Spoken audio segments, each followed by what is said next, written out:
Today, we're diving into a story that spans decades.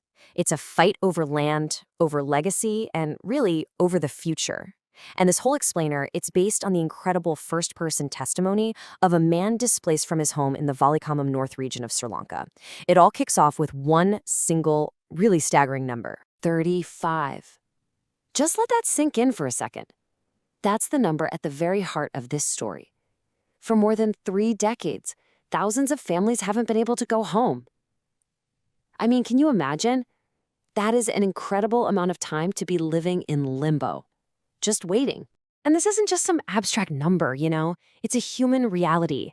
As one of the displaced residents, Jagannathan, says right here, they're living this painful irony of being refugees in their own country.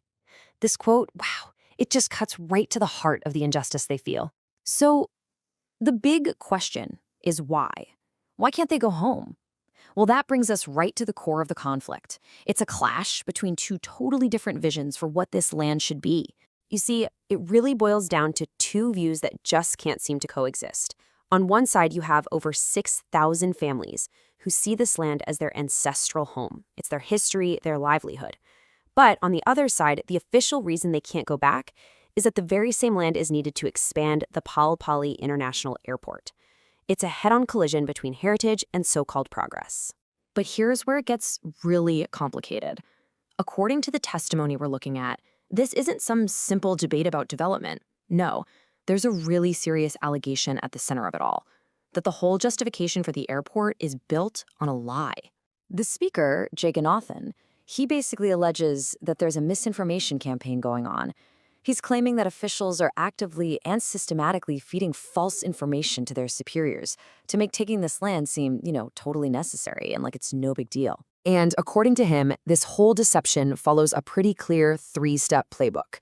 First, you take land that was once full of homes, schools, and temples, and you just relabel it. You call it unsettled, or maybe purely agricultural. Step 2, you take that story and you present it to the people in charge, the president, international partners. And the final step, justification. The airport expansion gets the green light, all based on this false idea that, hey, hardly anyone is even affected. It's like thousands of families are just erased from the story. So you can feel the sense of utter betrayal here, right? The speaker believes the truth is being deliberately hidden from the very people in power who could actually help them. The officials who are supposed to be looking out for them are, in his words, the ones telling a false story that just sweeps their suffering under the rug. Okay, so to really grasp the depth of this loss, we have to talk about what this land truly represents, because it's so much more than just a place to live. Historically, it was a major source of prosperity. Yeah, this is not just any old patch of dirt. The testimony describes a region that was incredibly rich in natural resources. It's got this Seminun, or red soil, that's famous for being super fertile, perfect for farming. It was home to Malidi Harbor, a huge hub for a fishing industry that was so productive, it supplied fish to the entire country. This place was a seriously important economic engine. And get this, the speaker even uses history to back this up. He argues that back in the colonial era, even the British recognized how valuable this red soil was for farming. So what did they do? They left it alone so it could be farmed. It's a pretty painful contrast to what's happening now. So the argument isn't just a human one, it's an economic one too. What the speaker is saying is that building a massive international airport here isn't just displacing people. It's actively destroying a unique and irreplaceable economic resource. A resource that, if it were returned, could once again be vital for the whole nation.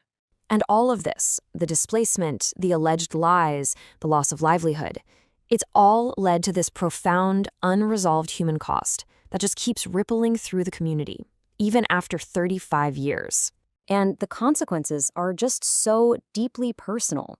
The testimony shares this one devastating detail. Women who've grown up displaced are now finding it impossible to get married. Why? Because their families don't have any ancestral land to offer as a dowry, which is a crucial part of their culture.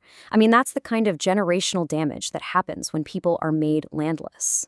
At the end of the day, it all boils down to this raw emotional plea. It's a desire not just to live on their land, but to die on it, to finish their life's journey right where it started. The testimony ends with this powerful warning, born from sheer desperation, that the suffering of the innocent will eventually bring a curse upon those they hold responsible. So, as we wrap this up, we're left with this huge question, one that goes way beyond Sri Lanka. When the march of what we call progress slams right into generations of heritage and human rights, who really gets to decide a land's future? And what is the true cost of that decision?